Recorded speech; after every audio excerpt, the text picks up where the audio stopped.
Again, my name is Matt Dixon. I'm a meteorologist and director of the UK Ag Weather Center. I've been with UK since 2012. Came right in the middle of that drought. So drought 2012 was not my fault. It was already going, but it was quite the intro to this job. You talk about phone calls left and right, but anyways, I'm here today to talk about this new resource from the UK Ag Weather Center. It's a new smartphone app. Again, I've been here for over a decade. I give numerous presentations across the state.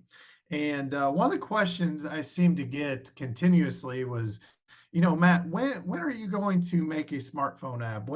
When can I get some where I can just push on my phone and the forecast is right then and there and just make it more convenient for you all? Well, this past year in 2023, in February, UK land grant engagement had a call for proposals, and together with Dr. Agaritas and the other folks listed there, collaborators, we applied for some of this grant funding and was awarded that. I think it was March 2023.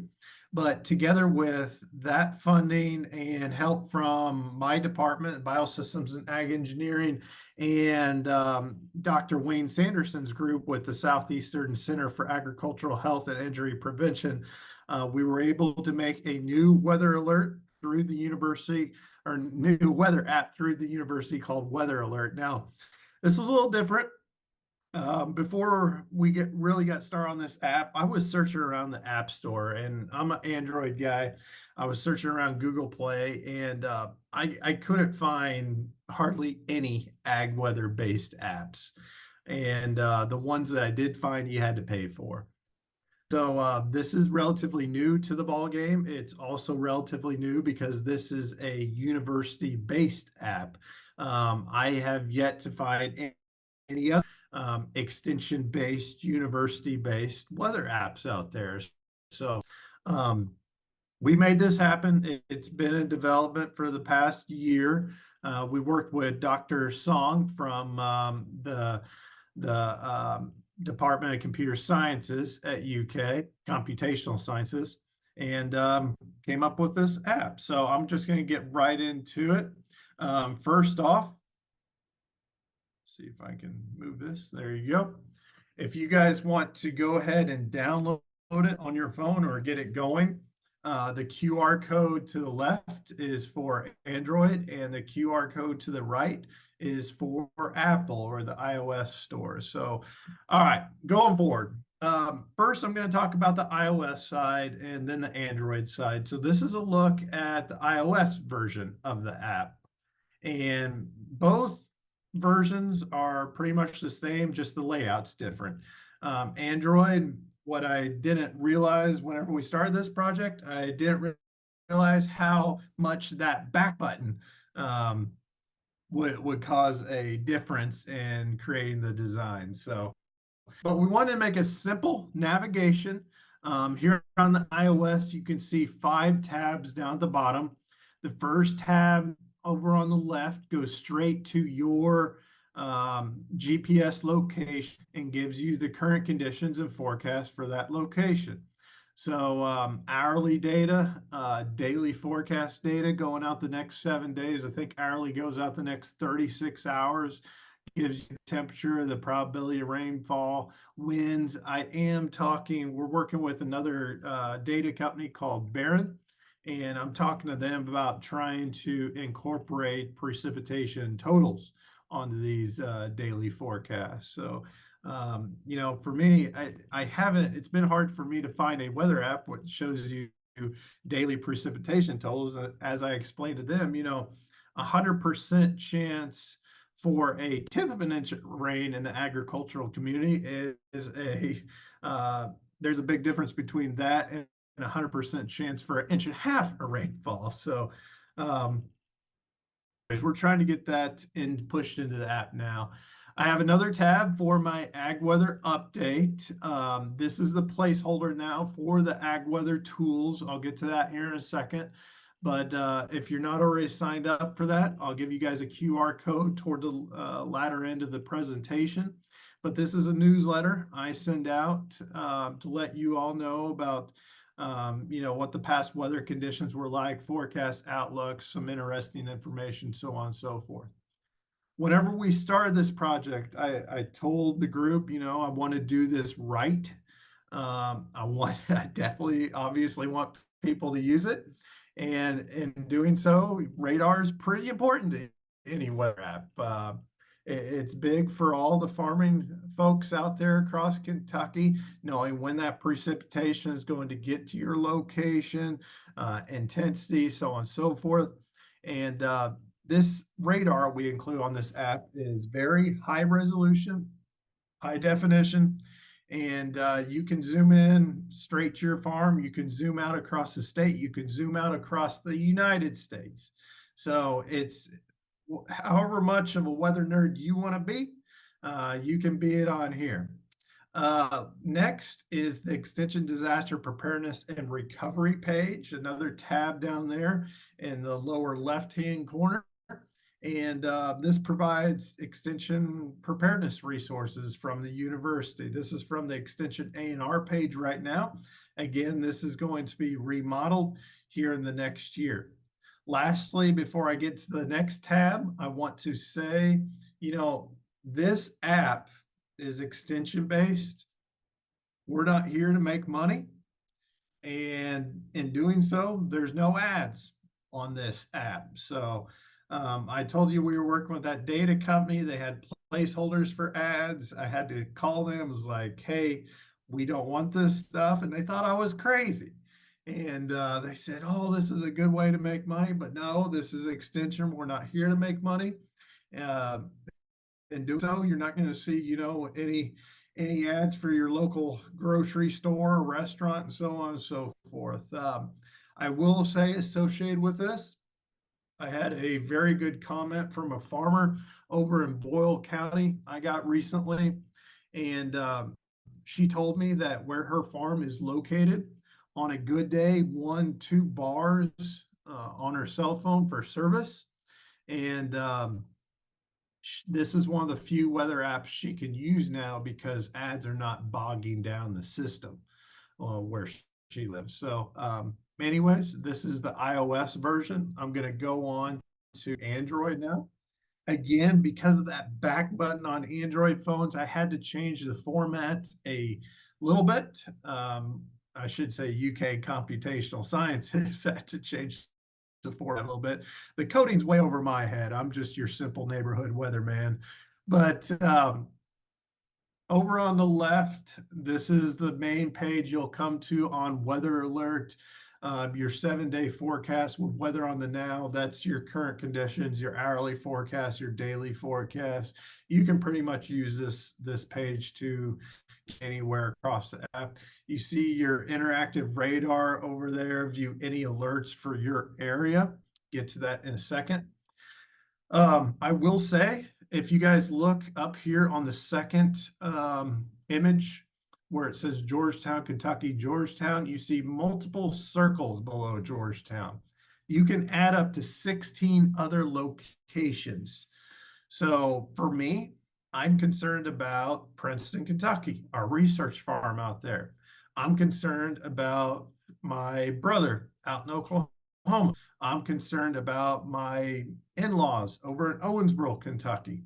So I have multiple locations where I can pick up alerts for any of those areas on my phone if I need to get a hold of them fairly quickly. The third image right there is your navigation.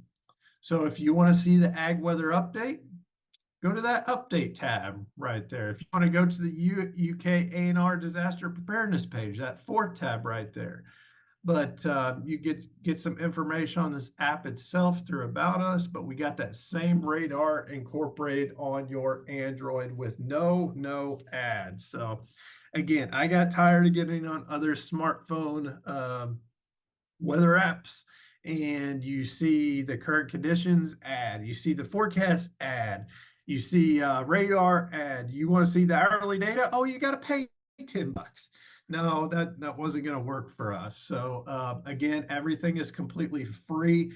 Um, please, please, please share it with your family and friends. This is there for you all. This is there to keep you guys safe. Again, the goals of the project down there at the bottom, heighten awareness during extreme weather conditions. You guys are very well aware. We've been no stranger to severe weather this year thus far. We just had an EF3 tornado touchdown last week throughout portions of Lyon, Caldwell counties. I think there were two other counties involved out there in Western Kentucky, just north of that 2021 EF4 track. So again, we've been no stranger to severe weather lately, and we're bound. I mean, we're going to see it again. I can't necessarily tell you when, but it's going to happen. And then secondly, the goal of the project, empower those Kentucky farming operations for management and production related decisions. So I'll get to that part in a second. So lastly, the last tab on your iPhone or your Android is going to be alerts. And a big reason I went with this data company called Baron is they connect with the iOS store and the Google Play Store. And if your GPS location or any other location you saved on your app is under any type of National Weather Service warning or watch, it will send a alert to your phone. Buzz, buzz, ring, ring, however you have it set. It will let you know immediately after that warning or watch is issued. You know, again, it's not a matter of if we see another disaster here in the Bluegrass State. It's when 2023. I got an image over there on the left. This is from the National Centers for Environmental Information. They keep track of $1 billion weather and climate related disasters. And we broke the record last year. This data goes back to 1980. It was the most $1 billion weather and climate disasters we've ever seen in one year across the United States. You might notice there in Kentucky, we were involved with one of those. And that was that March 3rd windstorm. About 14, 15 months ago now? That was that afternoon. We had 2 to 3 hours of 60, 70 mile per hour winds, trees down all over the place. It was the most power outages. I believe it was 2008, since 2008 when Hurricane Ike moved through. But it doesn't have to be $1 billion disaster to be a dangerous storm. Even just lightning out there can be dangerous for any farmer producer across the state. You want to get to a safe location if you got some lightning strikes in your area. Over to the right, the pink cell phone right there, the screen is my wife's. She's an Apple phone fan, and this is an example of one of the alerts she got on her phone back on January 12th earlier this year when we were testing it out. A wind advisory has been issued for your current location in Georgetown, Kentucky, beginning Friday, January 12th at 7 a.m. Over on the right is a alert I just got yesterday, Tuesday, June 4th, about, what was that, 11:22. There was lightning detected within 15 miles of Georgetown. So again, if you're out, harvesting hay, maybe you're planting, so on and so forth, this is your indication. Check out that radar, see where that lightning is at, and take shelter. Go into an enclosed area. Before I go any further, just a side note, when it comes to lightning, make sure you're in a fully enclosed area. A tobacco barn is still not a safe place to be. Lightning can strike the side of those barns and can spread inward. So a car is completely safe as long as the windows are rolled up. So just an FYI. So again, going on with those alerts to your phone, here's another one I got yesterday on June 4th, actually out here in California. Picked up my GPS location. I got this weather alert app. A heat advisory has been issued for your current location. Gives you some other information. You can click on that, go to your home screen where your daily and forecast hourly data is located, and there will be a little red bar that pops up. And in my case here in I'm gonna really be bad at pronouncing this name, but Jacinto, California. I'm just taking a wild guess. Um, Heat advisory on the way. You can click on that for more information from the National Weather Service, and you get that information over to the right. So, in this case, high temperatures of 92 to 99 expected on Wednesday today. Luckily, I'm in San Diego today where we're in the 60s, but tells you when, tells you the impacts, and gives you some preparedness information uh, going forward. So, again, take this anywhere with you in North America. You can take this to Mexico, you can take this to Canada. Um, but this is there for you all to keep you safe, not only in Kentucky, but anywhere across the United States. I talked to you guys about radar. You pull up your radar. Let me go back for a second. This is going to be what your standard radar looks like. You just see the showers, you see the storms, you'll have a radar loop on there. You can press play. It'll have your location on that map. In this case, it was in New York, and it's just a simple radar. But the thing I like about this app is you can be a little bit more of a weather nerd if you want to. If you go to the top of the screen, you can choose different data sets. You can choose different overlays. You can choose different settings.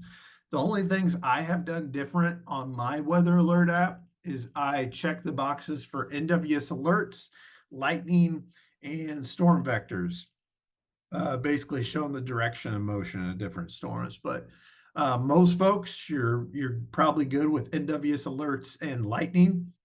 The second image there to the right shows my map the other day where we had rain showers across the region.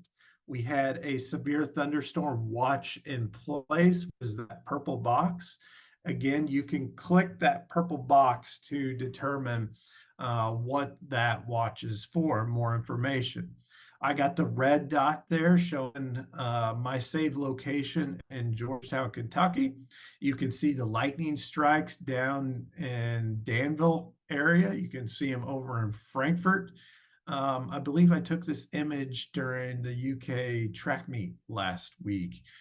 We did have some lightning in the area and we were pretty concerned about it. But anyways, the image to directly to your right, this is a look at that line of storms moving into Kentucky last Sunday, and that tornado emergency warning down near Princeton, Kentucky, as it was moving through the northern portion of the area. Again, I have Princeton saved as a location, so it lets me know alert wise, you're under a tornado warning, take shelter immediately, so on and so forth. But on this particular day, not only did you have the red polygons showing a tornado warning, you had flood advisories, green, you had severe thunderstorm warnings in the orange polygons there. The yellow boxes in general means you're under a tornado watch. So a lot going on this map. Put it in motion, and it'll give you a better idea. Play with it. That's the best way to learn it. But so far, I mean, this, I'm not trying to be biased, but without ads and the radar capabilities, forecast information comes from National Weather Service and whatnot, this is my go-to. And again, be as much of a weather nerd as you want to. The last image over to your right, that was another tornado warned storm. This was out near my brother's house in Oklahoma, and this went through two communities. This was another tornado emergency, meaning there was a damaging tornado on the ground. The tornado would be located here in this hook region down here. And based on these polygons, polygon starts down here where that hook is, and it's heading to the northeast. So that's the way you're reading these tornado warnings. And this hit the town of Bartlesville not too soon after that. So again, as much as you want to add to this radar is up to you. Maybe you just want rain showers on there. Maybe you just want lightning. It's completely up to you. You base it however you like it. So Going on through the radar capabilities, again, change this map a little bit. You can click on any location on this map and it'll come up. In this case, I have Summit, Oklahoma. This is from last night. I was looking for example across the United States where there may be some storms or warnings. And I clicked on that location, Summit, Oklahoma. They are under a flash flood warning right now, but also some other watches. So you click that arrow right there on the right-hand side of that box, and it moves you to this next screen here. And you can either save this location, you could check out the flash flood warning they're under, the severe thunderstorm watch, the aerial flood advisory, or the aerial flood watch that they're under. So that particular area yesterday evening was under quite a bit of watches and warnings. And you can click on any of those to get more information. I went ahead and clicked on flash flood warning, and the image to the right popped up, which comes directly from the National Weather Service in Tulsa, talking about they're expecting 1 to 2 inches or 1 to 2 inches of rain has already fallen, and additional amounts of half 1 inch are possible in the Warren area. Flash flooding is ongoing or expected to begin shortly, and then of course impacts everything. So, guys, check it out. And lastly, I wanted to talk about adding multiple locations. This can be done from your home screen where you're seeing your daily forecast and hourly information. Again, up at the top, you see those dots under Georgetown there, but you also see a plus sign. And if you press that plus sign, it'll go to the next image over here, the second image to the right, and it shows all the locations I currently have on my phone. So I have Princeton, I have Georgetown, I have Vincent, Indiana, my hometown where my dad lives, and I have Owensboro, Kentucky, where my in-laws live. And to add a location, just press that plus sign right there. You'll go to this next page. And I am talking to our data providers because typing in city zip or address in here has been kind of flaky lately. But what works perfectly fine right now is if you go to the from map right here, and it'll take you to this next screen where you can literally click anywhere across North America to get a location to save to your phone. So in this case, I clicked a location down near Bowling Green. It gave me an address. Just get somewhere close to where you want that location to be. Press done, and it'll be saved into your locations over here. Again, I got 4 locations saved around the lower Ohio Valley currently. I'll probably be adding more locations when I get back, but Georgetown there, the red dot, Owensboro, Princeton, then Vincent's, Indiana up there in southwestern Indiana. So please, please share with your family and friends. If you want to check on other folks you may be worried about, go ahead and save that location and you'll get, tornado warnings, severe thunderstorm watches, wind advisories, even winter weather types of warnings. Maybe you got an ice storm warning come through. So you'll get anything and everything, all those alerts sent straight to your phone through this app. Before I go any further, you guys should all have multiple sources for receiving watch and warning information. This is just going to be another source. So whether you're using maybe Rave Alerts from UK, maybe you're using the Weather Channel app, maybe you're using your broadcast meteorologist or your weather radio, just having multiple sources of receiving this warning and watch information is the way to go during these severe weather situations. So that's the app in general, but we're not done yet. That's just phase 1. Phase 1 is complete. We're moving on to phase 2 now. Again, I'm over in California, but this is on my list of things to do whenever I get back. We are going to start modernizing our weather.uky.edu website.